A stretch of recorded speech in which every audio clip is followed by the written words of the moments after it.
Matt. Good to see you, dude. And I actually want to start you off with a Braves question instead of a Phillies question, just because the news is super fresh. Max Fried placed back on the injured list. I know obviously he can still do his thing in the playoffs, but it just means he's not going to get one more start. He looked pretty good yesterday, but the blister looks like it's popping up as an issue. And I'm just wondering, from your perspective, seeing a lot of Braves Phillies lately, if Max Fried is not himself or not able to go deep into starts or maybe not even pitching in the playoffs because the blister continues to be an issue, how much does that tilt an advantage towards the Phillies' edge? Not necessarily still giving them an advantage, but does it help their cause? I mean, certainly, I think the advantage is still with the Braves because you can still look at it and say Spencer Strider is starting game one because of the way the schedule is with an extra off day in there. He can come back and start game four. So if you're the Phillies, you still have to beat Strider twice in a 5-game series, and Strider has been excellent against them, with last postseason start the exception. And Fried is really good. And if you take Fried out of the equation, and even if you're getting Fried, let's say he comes back, he'll not have pitched for about 2 weeks, and even if the blister is healed, not being on the mound for more than 2 weeks, so could hurt his effectiveness. But you take him out, and then you're looking at Charlie Morton in game two, Bryce Elder in game three. Not as formidable. The Phillies just faced Bryce Elder, and he was not around the strike zone. Phillies really had some good at bats against him, and I think drew 5 walks against him and maybe 4 innings. And having Fried in there makes the Braves even better now. Like that said, like the Braves lineup isn't affected by this, and they're still the best lineup in baseball, maybe the best lineup ever that we've ever seen. So I still give the advantage to the Braves, but I think it just evens the playing field. And we saw last year, like in a 5-game series, weird things happen. And I think right now the Phillies and the Braves, if they were to meet each other in the LDS, I think it'd be a hell of a series. So you said the Braves lineup is that legit, and yet the run differential for this year, while the Braves took all the, I think it was 5-8? I think the Phillies were against the Braves this year. The run differential total, because we're talking about the Braves offense, was one.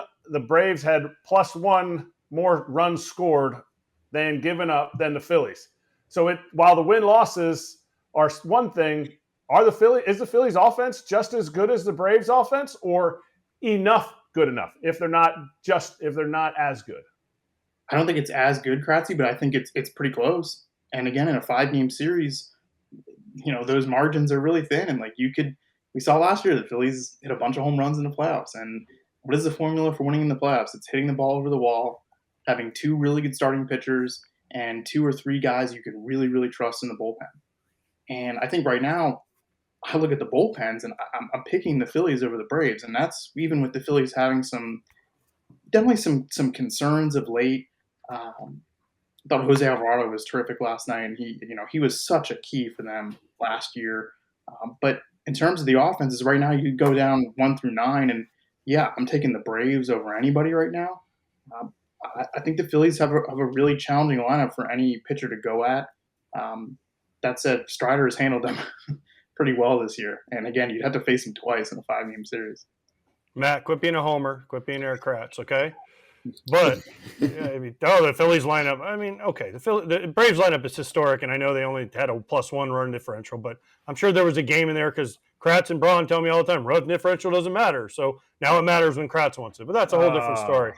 Now, Matt, you have to give. I will say this: I know you're going to pick them because you're, a Philly writer, and you don't want to get booed when you walk into the press box. I totally get it. Okay, but I say this: the Phillies aren't afraid of the Braves. The Phillies aren't afraid of the Dodgers. The Phillies aren't afraid of anybody in the National League or the American League. And if they walk into any series, without arguing, you could say the Phillies are the favorites with Nola, Wheeler, Suarez, whoever the third starter is. Alvarado comes back. Kimbrel's been great this year. Their lineup. So who stops the Phillies? If you say they beat the Braves, then the Dodgers are the team, because they're not going to be scared of the Dodgers with their starting rotation.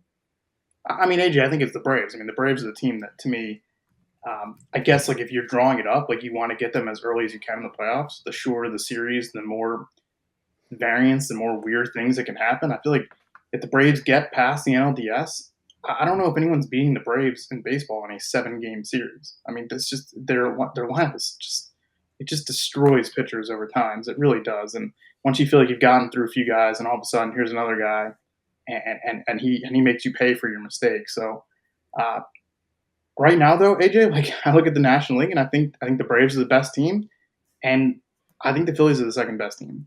And I know that sounds crazy, especially some Phillies fans who might be listening because they're like, the Phillies haven't been playing well. People have been really frustrated because it hasn't been maybe as good as they expected it to be. But uh, I see this team as a team that rose to the moments last October, and I think they are built again to have October success. The roster is whittled down to, the 9 or 10 hitters that you trust, the 7 or 8 pitchers that you trust, and I think you could take the Phillies' top 17 players in their roster, and I think they stack up well just about against anybody, maybe except the Braves.